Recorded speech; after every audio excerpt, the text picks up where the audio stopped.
The government fixes wheat support price at 1,800 rupees per 40 kilogram to facilitate farmers.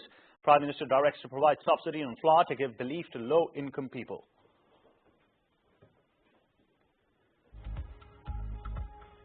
Prime Minister Imran Khan says government is giving special emphasis to industrialization, agriculture and tourism sectors that will create immense job opportunities.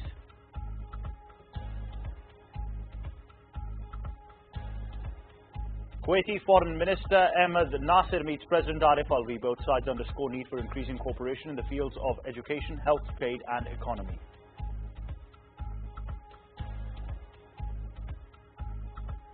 Air Chief Marshal Zahir Ahmed Babar takes charge as the new Chief of the Air Staff of Pakistan Air Force at an impressive change of command ceremony in Islamabad.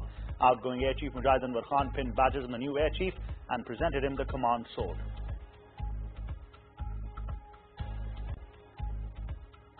State Bank of Pakistan decides to maintain policy rate at 7% as growth and employment continues to recover.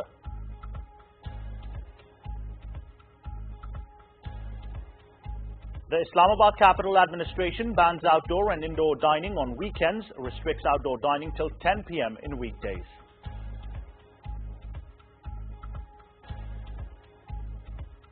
U.S. and Chinese officials exchanged sharp rebukes in the first high-level talks between the Biden administration and China taking place in Alaska. The training camp of the national cricket team begins in Lahore for the preparation of the tour of South Africa and Zimbabwe. And death anniversary of legendary film star of Pakistan silver screen Muhammad Ali is being observed today.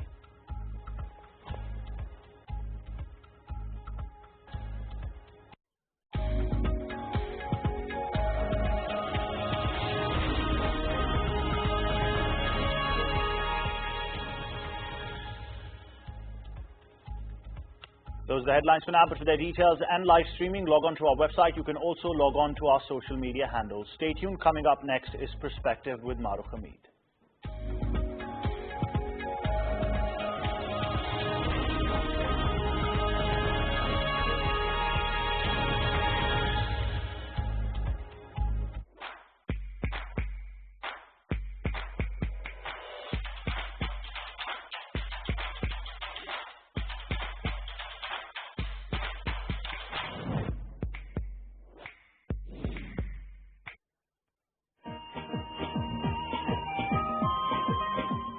Dear viewers, Assalamu Alaikum.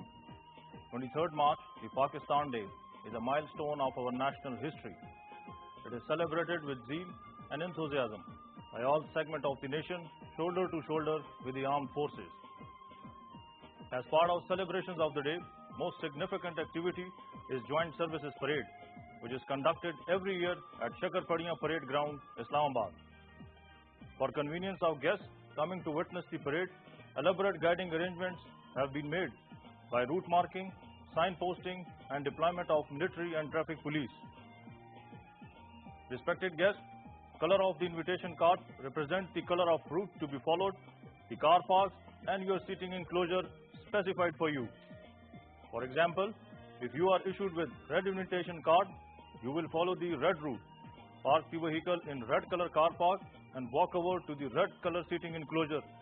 Dear viewers, before I brief you about detailed traffic plan, I would like to orientate you with the Shakarpadiya Parade Ground, located close to Faizabad Flyover on Islamabad Expressway. The important landmarks and routes leading to the venue are Faizabad Flyover, Islamabad Expressway, Shakarpadiya Flyover, Exhibition Road, 0 Point, Srinagar Highway, Garden Avenue, Dhokri Chowk, Murray Road, Rawal Dam Chowk, and IJP Road. There are 4 laterals which have been established on Islamabad Expressway to enter the car parks. Lateral 1 and 2 will be used by red 2 color card holders. Lateral 3 by red 1. Lateral 4 by green color card holders. Colored signboards and military police persons on duty will guide you to your respective car parks. Now I come over to the traffic control plan. White route. Invitees holding white card are requested to follow the white route and make their entry via Exhibition Road to the parade venue. White 1 route. Invitees coming on Islamabad Expressway and IJP Road will turn towards Murray Road from Faizabad flyover and enter the Exhibition Road by taking left turn. Invitees coming on Srinagar Highway will continue till Dhokri Chowk, then follow Murray Road towards Faizabad and enter the Exhibition Road by taking right turn short of Faizabad flyover. White 2 route.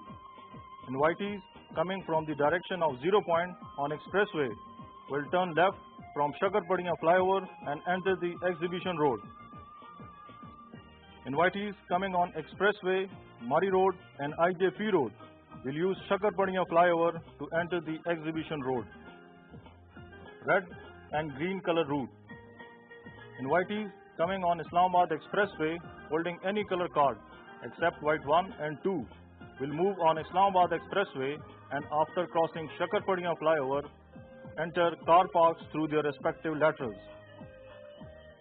Invitees coming on Islamabad Expressway, Murray Road and IJP Road will cross Faizabad flyover and take U-turn from Shakarpadiya flyover to enter the car parks using their respective laterals. Dear viewers, to brief you about diversion plan, I will take you to a larger map showing few additional landmarks and routes. 9th Avenue, Stadium Road, Khanna Bridge, Dastrar Road and Captain Naeem Tufail Shaheed Chowk. Diversions. Islamabad Expressway will remain closed for general public traffic from Khanna Bridge, 0 Point and Garden Avenue from 5 am to 2 pm on 19th, 21st and 23rd March. General public traffic coming from Jhelum to Peshawar will be diverted from Rawat T-Cross towards Kachari Chowk, Mall Road and further towards motorway exit at Tarnaul Railway Crossing. Traffic moving on Expressway for Islamabad and Murray will be diverted from Khanna Bridge to Lahtarar Road, Captain Naeem Tufail Shaheed Chowk, Rawal Dam Chowk and further towards Srinagar Highway. Traffic coming to Faizabad on IJP Road and Murray Road will be diverted left on Stadium Road and further to 9th Avenue till Srinagar Highway. Heavy traffic coming to Islamabad will be stopped at Rawat, motorway exit, Tarnaul Railway Crossing and Barakahu on 19th, 21st and 23rd March from 12 am midnight to 2 pm. Dear guests, for your convenience and guidance, you are requested to display the car stickers on the left top corner of the windscreen of your vehicle. Do not forget to bring your original computerized national identity card along with the invitation card. Only the invitation card holders will be allowed to enter the parade venue and drivers, if any, will stay in the vehicle in the respective car parks. Cameras, mobile phones and handbags are not allowed inside the parade venue. All invitees to cater for time delays at security checkpoints and traffic filtration points while travelling to the parade venue so as to reach before 7:30 am. You are requested to follow the incoming routes for departure as well. Motorbikes, cycles, CNG fitted vehicles are not allowed to enter the car parks during full dress rehearsal as well as on actual parade day. Refreshment arrangements will be available at parade venue and you are requested not to bring eatables. In case of inclement weather, announcement for the cancellation of parade will be made on radio and television at 6:30 am on 23rd March. Your cooperation shall be highly anticipated and inconvenience is regretted, please. Thank you.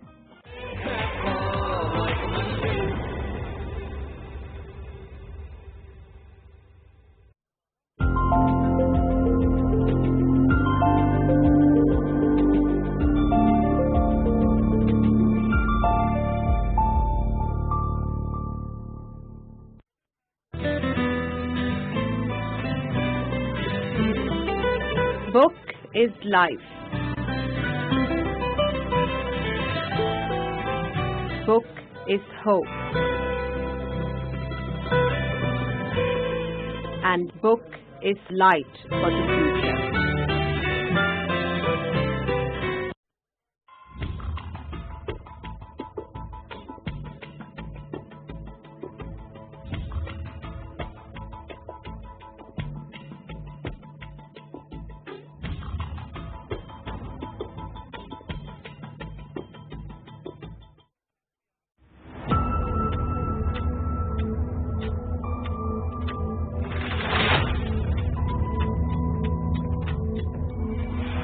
In the era of global news coverage, we aim to tell the truth. Through meticulous discussions and in-depth analyses about stories that matter the most. We underline key events as and when they happen. Watch Newsroom with me, Umar Khalid Bak, for a daily roundup of the latest international and local top stories.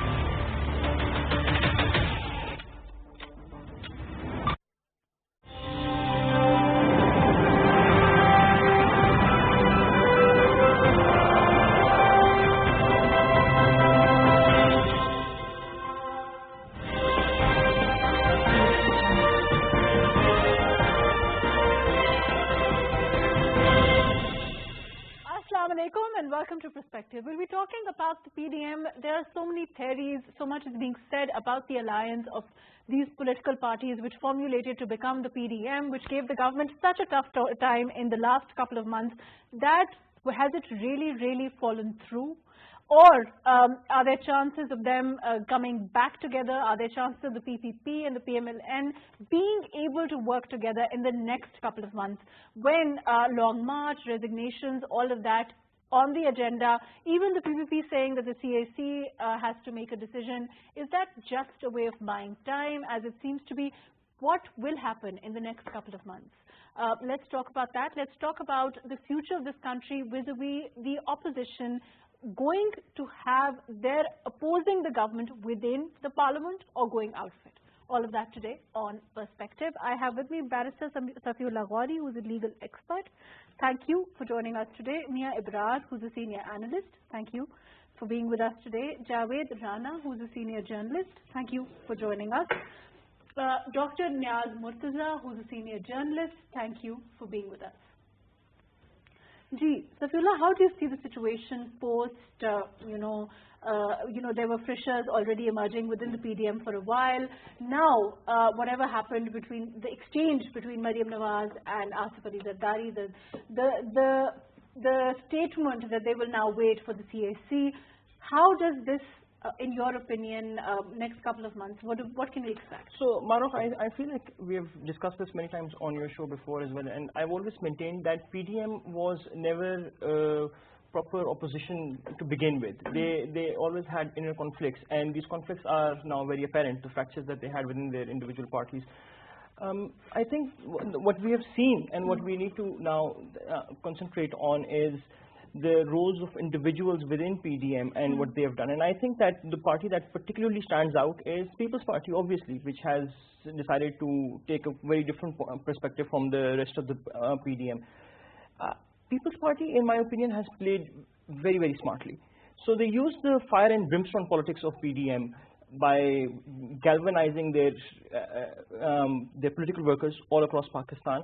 And by doing so, what they managed to do, and this is my personal opinion, I'm not saying that this is really what happened, but in my opinion, Zardari was a very shrewd man, used all of this to create gravitas and sort of became closer to the establishment by showing himself as the next alternative option to the present government.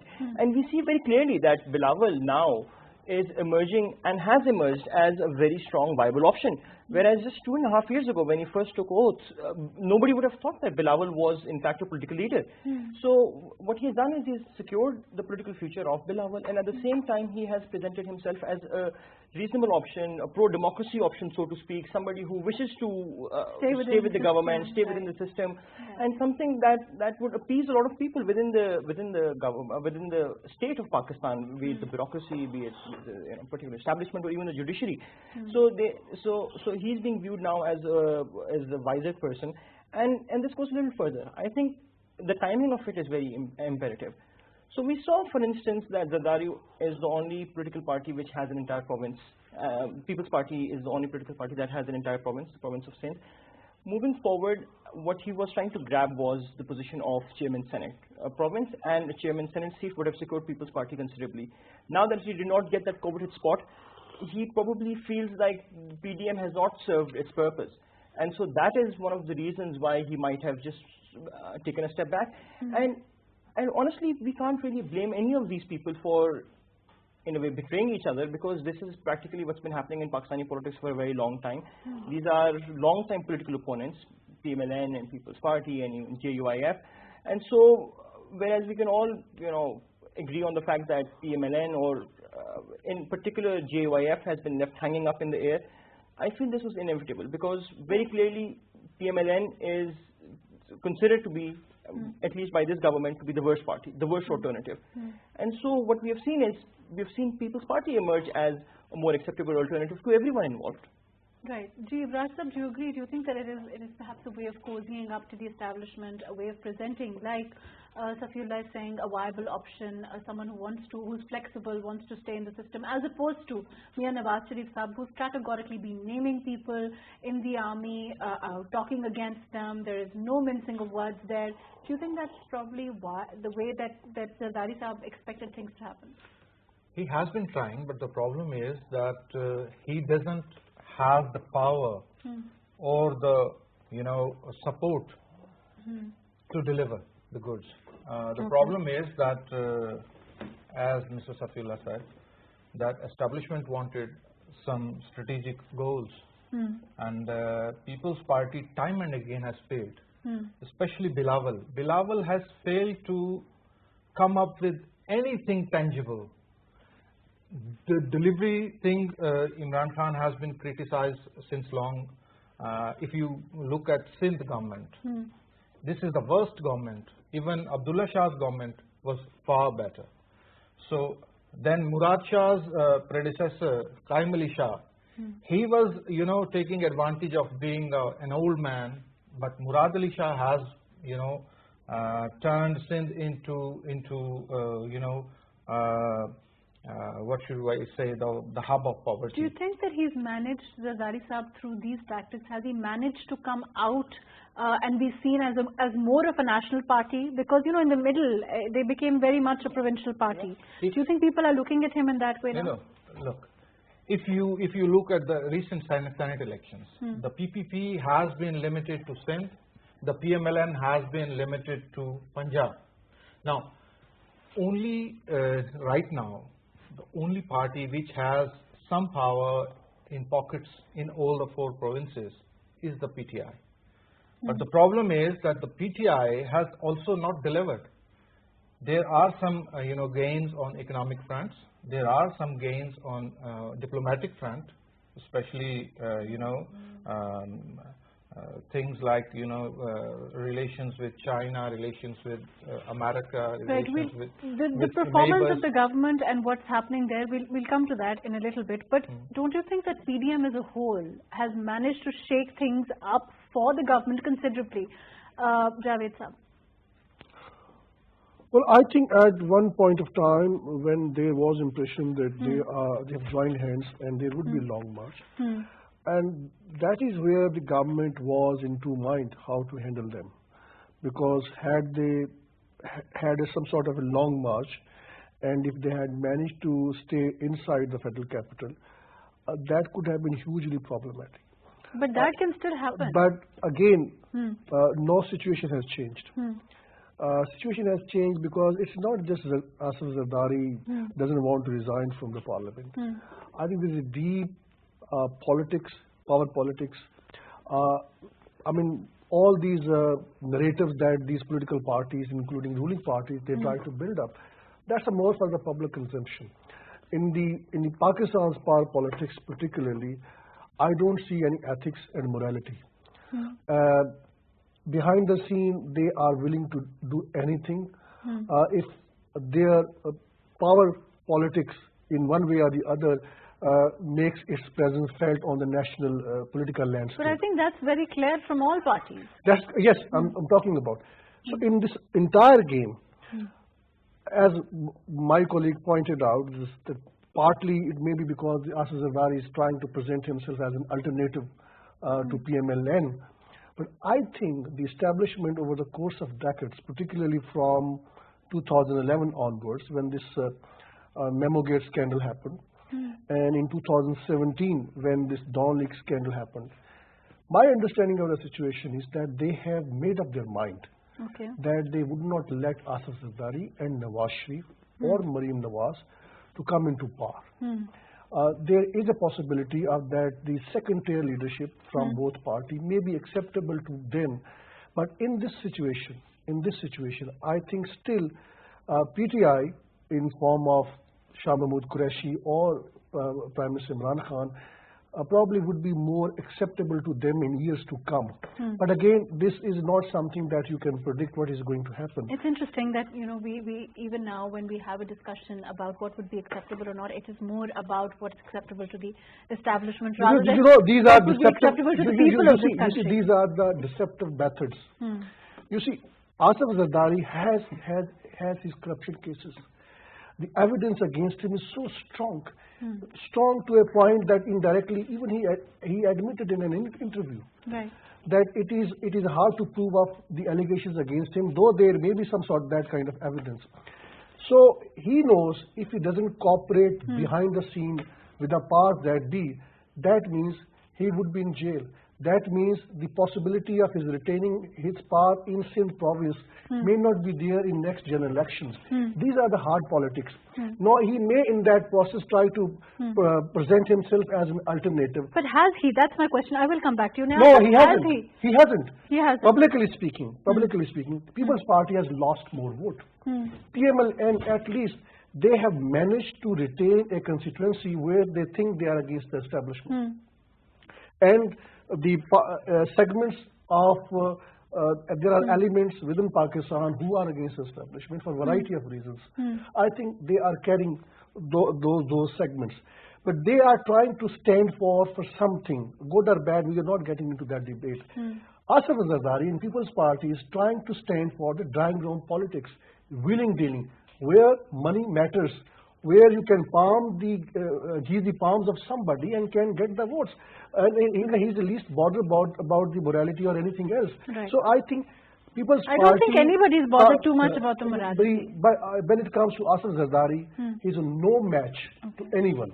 So in that broader context, I think the People's Party, when it comes to the general opinion, the vote, they are going to lose more. Okay.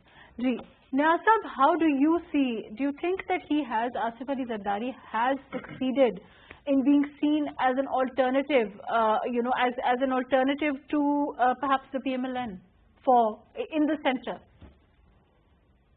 Again, it's a question to whom may be acceptable to the establishment, but definitely not to the people of Punjab or the other provinces. It doesn't really have any hope of, winning the national elections on its own, or even with, a combination of parties as it did in 2008 and in the 1990s. So, there might be short-term gains for Mr. Zardari in terms of, his cases and so on. They are going clearly much softer on the PPP than they are on the PMLN, and he's been out for a long time.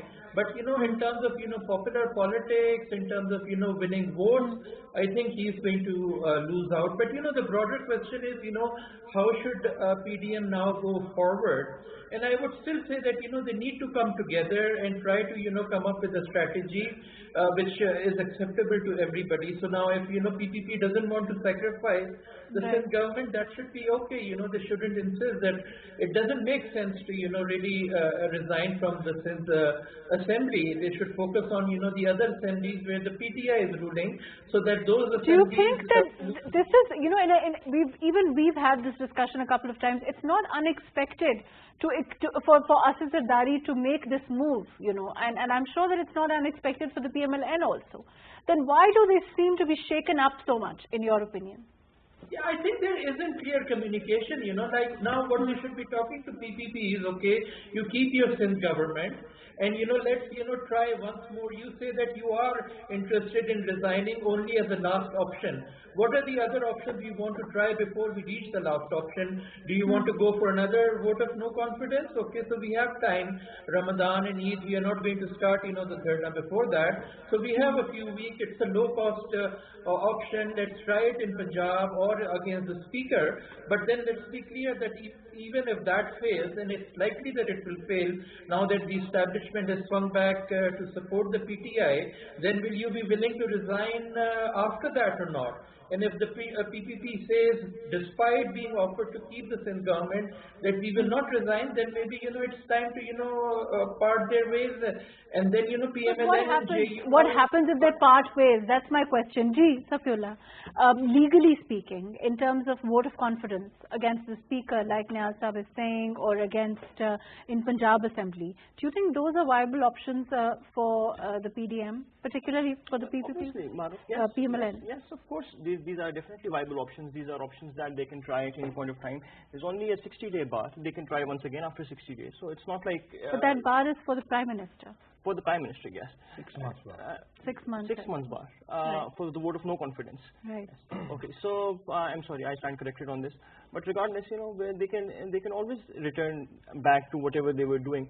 I think the central problem here is our belief that these parties were at any point of time working together. Okay. And that's the belief that I want to challenge. I feel that what was happening to begin with was that because PTI won all across the country in such in massive numbers, so to speak, and because they have been so tough on all of these political parties, and because they have also in the meantime, PTI has done something that very rarely has happened with other political parties, which is that they have started arm twisting all other institutions as well. So for instance, we see now very clearly that PTI is committing contempt of the Election Commission almost on a daily basis. And the Election Commission, which is an independent organization, much like the courts are, PTI seems to disagree, seems to want to file cases against them, and in fact is taking the Election Commission on to the Supreme Court. They already have NAB, which is very close to them. So because we had PTI coming in with the full force of all the institutions, these political parties felt like they had no other future. And so this was just them gasping for air. Their attempts to try and stay relevant amongst the people of Pakistan, to stay relevant with the establishment and to stay relevant with the institutions. I don't see that, in fact, I've never seen them having any cogent strategy, any proper roadmap on what they wanted to do. But do you see the PDM having a cogent strategy? That's precisely what I'm saying. The PDM never had a cogent strategy. That's exactly what I'm saying, that the PDM never had any cogent strategy, never had a roadmap. Because it's unnatural. Is it because it's unnatural to expect? It's an unnatural alliance.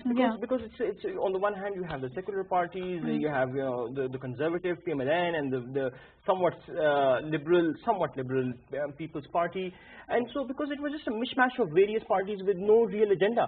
Except but do you think that I'm sure that they're cognizant of the fact that if they don't somehow string this alliance together and take it forward, they will all lose out, whether it's Asif Ali Zardari or the PMLN. That's what I'm saying, Mahrukh. So once again, what PTI had on its side was whatever has happened. Through hook or crook, they had all the institutions working for them. Okay. Until very recently, even the Election Commission was, towing their rope.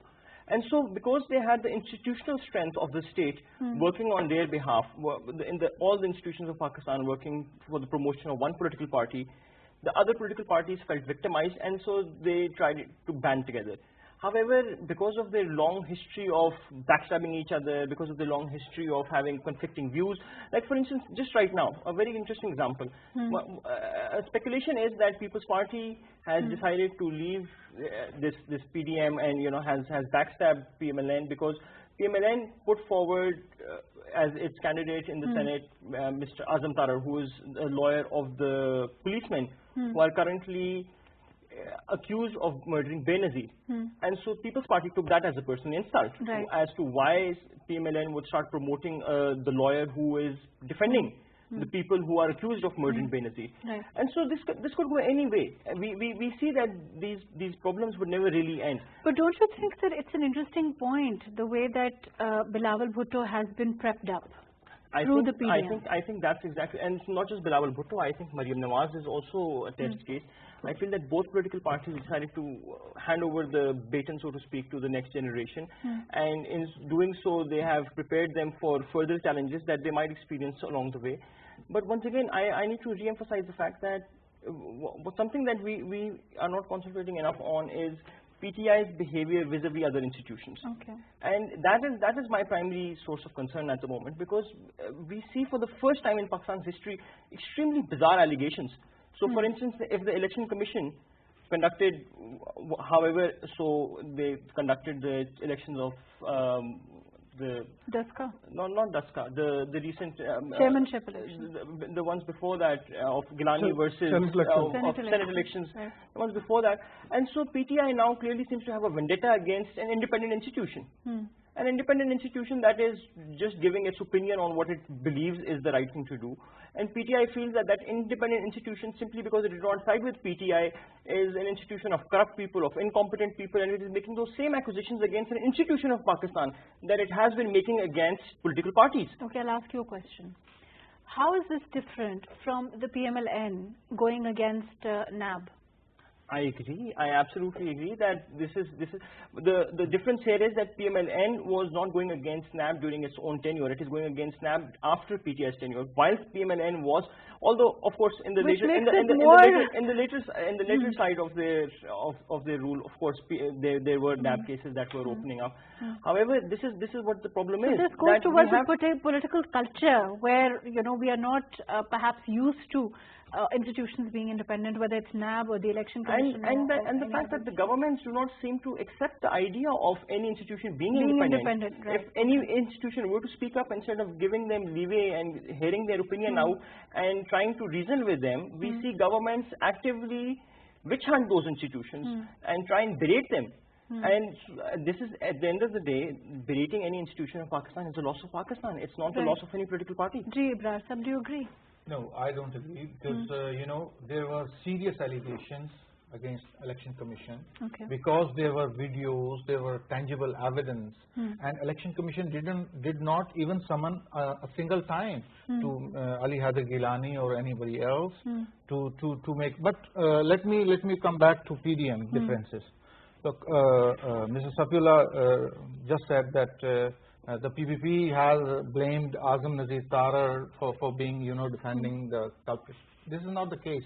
Actually, there was an agreement within the PDM that Chairman Senate and Senate candidate would be given to PPP, and the PMLN would get the slot of Senate Chairman, and the JUI would get the Deputy Chairman slot. Now, this was an agreement, and there was no precondition from the PPP that Mr. So-and-so would not be appointed a candidate for that. But what the PPP did, PPP has started a campaign to get signatures from its own members and from ANP and BNP BNP Mingle, and they have now getting signatures of 25 lawmakers to get the Senate, opposition leader slot. This is a violation of the agreement within the PDM. The fissures within the PDM are far deeper than we think. These are not, this is all power game, as my friends were saying, but the power game has some limitations and morals. The problem is that everybody wants to get a bigger pie of, bigger part of the pie. Yeah, and everybody is cheating and backstabbing each other. Right. Okay. The problem initially was that a smaller party was given the slot of chairman PDM, while JUI has a very little portion in Senate and the National Assembly. So now the bigger parties are actually bullying the Maulana, and they are making their own decisions. But are they bullying the Maulana? Maulana seems quite set, Javed Sahab, on resignations, and that is something he sides with the PMLN on. He's clearly gone out of the way to show that with the PPP's reaction. Isn't that true? In the power politics, there is always a momentum of time. Momentum of the time. The basic demand of the all PDM has been that there was a rigging in 2018's election, and there are plausible evidence suggests that there was an element of rigging. But now, after 3 years, going for a long march, holding protests against those rigging charges doesn't make sense. And then they, unlike PTI, let's be fair to them, they have not approached the tribunals and the courts, which was a legal option against the rigging. No, it was done on the basis of the evidence that in the past these tribunals never worked. I mean, no matter what are the it doesn't what, right, what okay. evidence So why is, go down that road? they would not decide fairly, and that these apprehensions are genuine. But the point is, who's doing this? Those who are the biggest beneficiary of those tribunals in the past. Right. If we not, the point I'm trying to make is the very core demand of all these political parties, JUI and PMLN, is that there was a rigging. Yes, there was a rigging. But again, you were the beneficiary of the same rigging by 2013. If we say that Nawaz Sharif is a different politician now, it is no longer a Zia, it's a different situation now. And let's forget of what happened in 2013. There was a massive rigging of which he was a beneficiary. And they've certainly tried to sell that narrative. 2013 he was in bed with the powers that be. But they've tried to sell the narrative that now he's a changed person. So let's assume that he has Let's go with changed. that. Okay. Just 7, 8, 9 months. He was part and parcel of the legislation, as a result of which the current army chief was given extension. Okay. So now he has turned against him and other top army officials. I get so it. there is a clear element of dirty power politics. Right. Okay. Let me finish. Ji. Clear reason is former Prime Minister Nawaz Sharif was allowed to leave Pakistan, unfortunately under secret deal, without the consent of the Prime Minister. And under that deal, another part of that deal was Maryam Nawaz had also to go outside Pakistan. Prime Minister Imran Khan did not let that happen. Okay. That has become a bigger part of the problem because of which this long march and these opposition parties have joined. You think together. that she should have left and then there was no problem? I'm not saying that she should have left. The part of the deal was. What has happened? Now you see, it's a power politics in the sense that they wanted to get concessions against the corruption allegations against them, which are very serious allegations. They did, partly they got it and partly they did not, so they turned against establishment. So this is not that the Nawaz Sharif actually wants a free and fair elections. He wants actually free fall from, he just wants to return to power in one way or the other. Transparent elections, rigging in the elections is not problem of any political party. Right, okay. I agree. Dr. Niaz, do you agree? Do you think that there is, of course, we've seen the PDM, the amalgamation of the opposition political parties try to sell one narrative or the other. It was, vote ko izzat do. It was anti-establishment narrative. It was also price hike inflation, performance related. A lot of being said about what the PTI is doing, whether they're performing or not performing, critiquing the government. All of those narratives, do you think that they have snowballed into nothing for the PDM because people don't want to accept any of those narratives because of a lack of mistrust there? We saw Asif Ali Zardari saying that he has faced, he was in jail for what, 14, 15 years? 11 years. Longer, or, if I'm not wrong, and saying that, people who want to go for those resignations, that being Nawaz Sharif Sahab, should come back. And all that is exposed is what has been going on, regardless of whether it's Asif Ali Zardari or Nawaz Sharif, they're all part of the same style of politics, part of the same corruption, part of the same narrative. Isn't that true? Well, in the ultimate analysis, what matters is, who the people vote for. And I think there is clear evidence that, despite the corruption and incompetence of PMLN and PPP, those are the really popular parties in Pakistan who can win elections on their own. And I disagree with the fact that the 2013 elections were rigged. You can look at the European Union report starting from 2003 to 2018. 2008 and 2013, they only mention technical issues. They don't mention deliberate rigging. For 2002 and 2018, they mention deliberate rigging.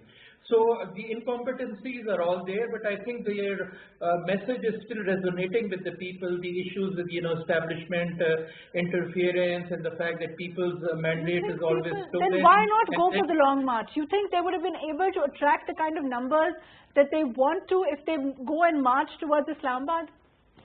Well, long marches don't have, a very successful history in Pakistan. If they just go blindly and sit in, Faizabad or Constitution Avenue, that's not going to achieve anything. But, it has to be in combination with other things. So, for example, the threat of resignation, then, the no-hold-barred kind of speeches that Mr. Nawaz Sharif was making, all that can still put pressure on the government, on the establishment, even if, the PPP backs out, the JUI and PMLN are still formidable forces, I think, and that's why, they should try to still stick forward, say, okay, let's give another try to your vote of no confidence, try it in Punjab, try it against the speaker, but if that fails, let's go for the last option, which is, the resignations, and if PPP still doesn't agree, then, the others can still try that, and I think with all the situation that you have in the country... But Yasir, why don't they wait? I mean, if you are saying that there is, of course, they have that kind of support, they are the popular parties, why don't they want to wait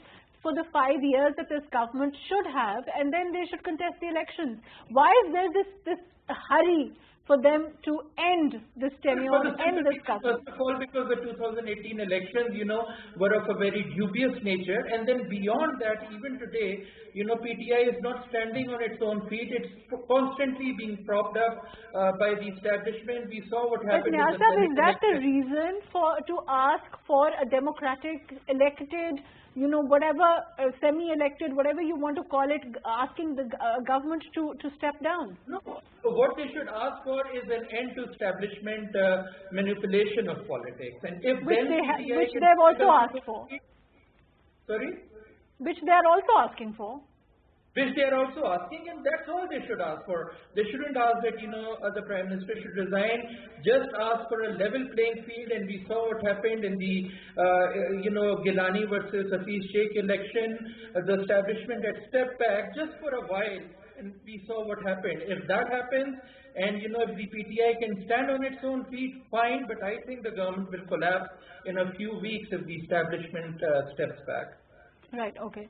Niyaz spoke and said, Safila, do you agree? Do you think that it is about the fact that, if you look at the government at this time, whether the last elections were rigged or not, 2.5 years have passed, let the government do whatever they do. I would disagree with what has been said. I believe that people's PTI is, whether we like it or not, is genuinely the most popular party in Pakistan at the moment.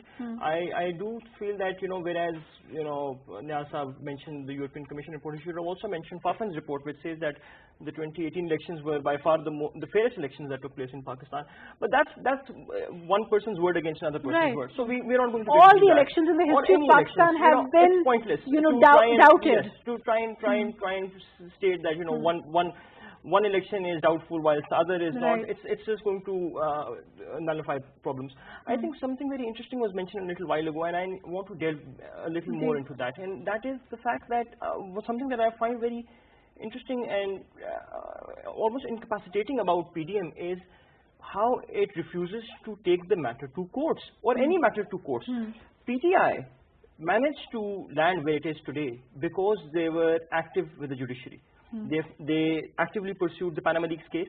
They won the Panama Leaks case, which got the former Prime Minister Nawaz Sharif disqualified. And because of that disqualification, they were able to label Nawaz Sharif and furthermore Zardari and everybody else as corrupt. But but the thing is, the PDM labels that or equates that with the establishment's role. Even so, but that's the point. That if PDM, for instance, has a problem with the establishment, there's a very simple solution, which is take the evidence and take it to the Supreme Court. Worst case scenario, you lose, right? But at least take the evidence forward and put it in the Supreme Court so that it is there for the public to see that you are making an actual effort in front of all the institutions of Pakistan whilst remaining within Pakistan's structure, rather than trying to pitch institutions against institutions. What you are utilizing is the institutional framework of Pakistan to try and accomplish your goals. Or stay out of the country and pave the way forward for your return. Just like Mia Bradford mentioned a while ago, that ECP's role being very dubious because ECP has not pursued Gilani's case. Well, because nobody filed proper case against Gilani. Nobody, ECP is not expected to take suo motu action every time. Gone are the days of judicial activism. Courts and tribunals are now very cautious as to the matters of which they take. And so if somebody wishes to pursue the matter with ECP, PTI being the political party that should have in fact followed up this case, and if they disagreed with any particular application, even if a singular stay is given by the ECP, if not a stay, even if a single adjournment is given by the ECP, the PTI can appeal that to the Supreme Court, and they can show to the world that the ECP has been behaving in a malified manner, but without any evidence whatsoever, blaming somebody, thinking that because somebody did not act on their own behalf, which they are not supposed to, by the way. Election tribunals or even courts are, you know, judicial activism has its limits. You cannot go around waving your stick the way some former chief justices have. And it's not the best solution, It's not the best solution. We have a constitutional framework which is a confrontational framework in which one party is expected to take another party to the court. That is how it works. But the PDM is going to take the chairmanship election to court, I believe. Yes, and so that's something that I feel is very, very prudent. Also, I was in fact quite happy to hear for the first time today that Shehbaz Sharif has filed a defamation case against Imran Khan, against everything that Imran Khan has been saying about Shehbaz Sharif. And I feel that is very healthy. This is healthy behavior, because now if the matter is in court, it is there for the public to see. People can speak with evidence rather than just making wanton allegations against each other and rhetoric and everything. Isn't it true? I think that Barrister Safullah raises a very interesting point when he says that, you know, we as politicians, the politicians of this country don't want to go to court against people. They don't want to criticize the government in the parliament. They don't want to go to the ECP. They don't want to go to the institutions. They just want to go out and march and prove their popularity and have the government topple. Isn't that true? No, he has a very valid point. But the problem is that PTI has submitted 7 separate petitions with the ECP. Okay. Not only about the video which came about Ali Haider Gilani, but also about the, the later, there some evidence was, cropped up, and they have taken it to the ECP. But the problem is that the ECP set the dates. So, what the PTI was saying, that immediately act against and stay Gilani's election, so that the chairman's election is stopped also, and till the matter is resolved, the chairman's election should not be conducted. But the problem was that the ECP, didn't do that. And now, even Gilani's case from both sides, it has been challenged. So we hope that, and this is the way. Before I go to Javed Rana, just a very quick input in this. So, for instance, even if a court, even if in a magistrate's court, even if they set a date that you do not agree with, if you feel that that date is going to be harmful for you, you can appeal that to the Supreme Court. Every single order by a lower tribunal is appealable to a higher forum. And so this is how the legal process works. I feel that if they were a little more proactive, if they did not like the date, go to the Supreme Court. Like we've seen them go, they went to the Supreme Court on this issue itself at the very last minute with the open ballot and secret ballot. They have nothing barring them from appealing the order. Right. Ji Javed. I think at the end of the day, ECP decided on its own, being an independent organization, but it could have acted very fast. In this time and age, there could have been a reprinting of the ballots with the addition of the barcode, and even the elections could have been rescheduled for a few days. We've seen but this. Let me just clarify for you. Why should the ECP have done that? We've seen the decision of the Supreme Court come in on the open ballot, secret ballot issue also, and there was a lot of criticism that of course the elections could have been delayed, there could have been, mechanisms devised by the Election Commission, open ballot, there could have been coding. Why should the election? The point is, the Supreme Court judgment clearly gives a sufficient grounds to the ECP to do anything which is technically possible to make it sure the corruption does not take place. And that is where the ECP got silent. It said, no, we don't have a time. We'll do it next time. But in the process, they are partially responsible for the political dirt that we are seeing on the political landscape of Pakistan. The ruling party should not have gone to a point demanding for the resignation of the members of the Election Commission. I think that's too much. While criticizing ECP, they should use appropriate words. It is not a political party, it is a state institution. It may have many flaws, weaknesses, but it doesn't mean to attack on it like a political force. That is a part of the problem. But again, we have to understand that ECP had a chance to play its role to contain an element of corruption in the Senate election. My point is, my point is, we can criticize election commission we can a judgment of the High Court or the Supreme Court.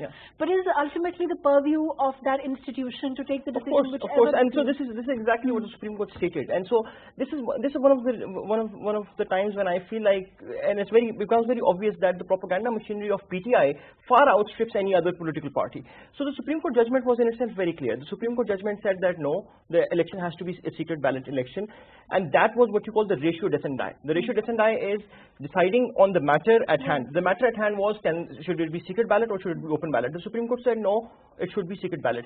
Sometimes, while the Supreme Court and High Courts or any other court, for instance, when they're giving their judgments, sometimes they make certain observations. These are called obiter dicta. Absolutely. Right. And an obiter dicta is not binding. It is not a direction. It is just an observation, something that a judge would say for posterity's sake, so that we have a legal debate starting within the country.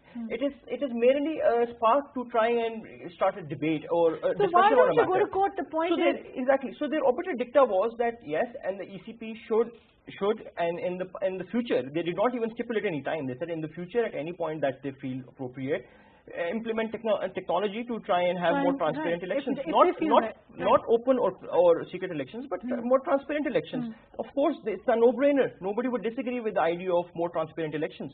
But this was taken by PTI as being the absolute part of that's one way which is why I say that PTI is amazing at propaganda. Right. Okay. Let me go to Niyaz Sahab. Unfortunately, we're out of time. Niyaz Sahab, your comments before we close.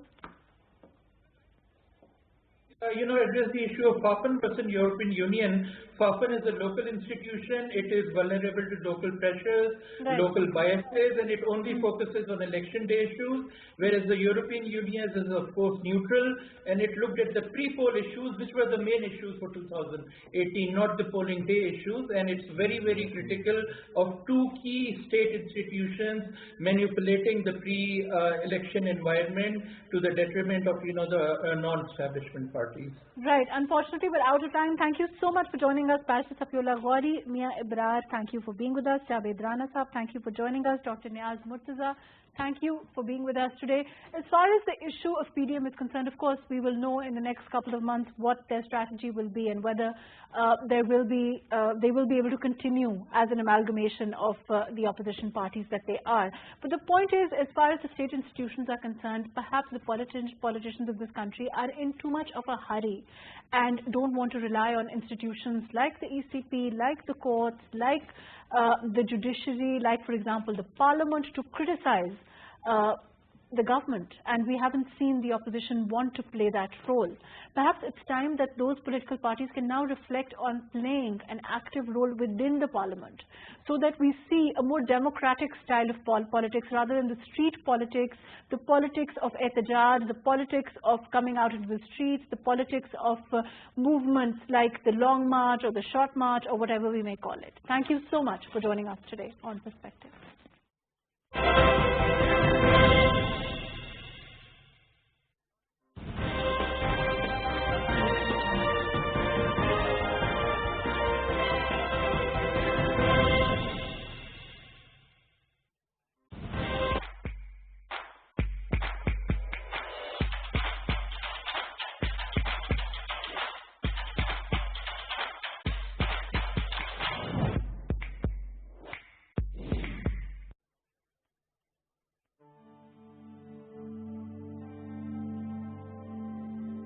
Pakistan हासिल करने के लिए हमने बहुत कुर्बानी की है।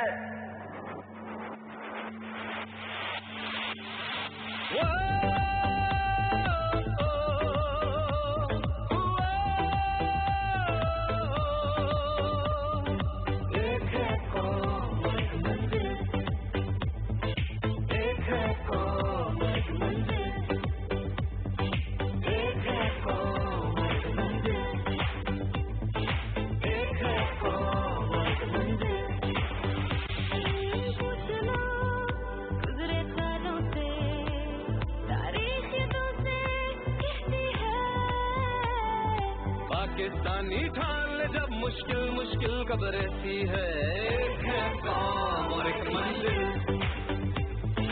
एक है कौम और एक मंजिल, वो धड़कन धड़कन सबसे ये दिल,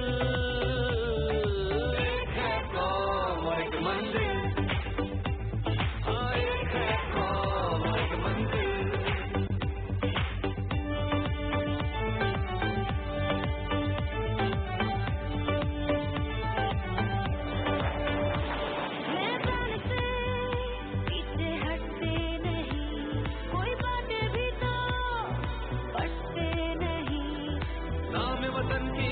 उठा के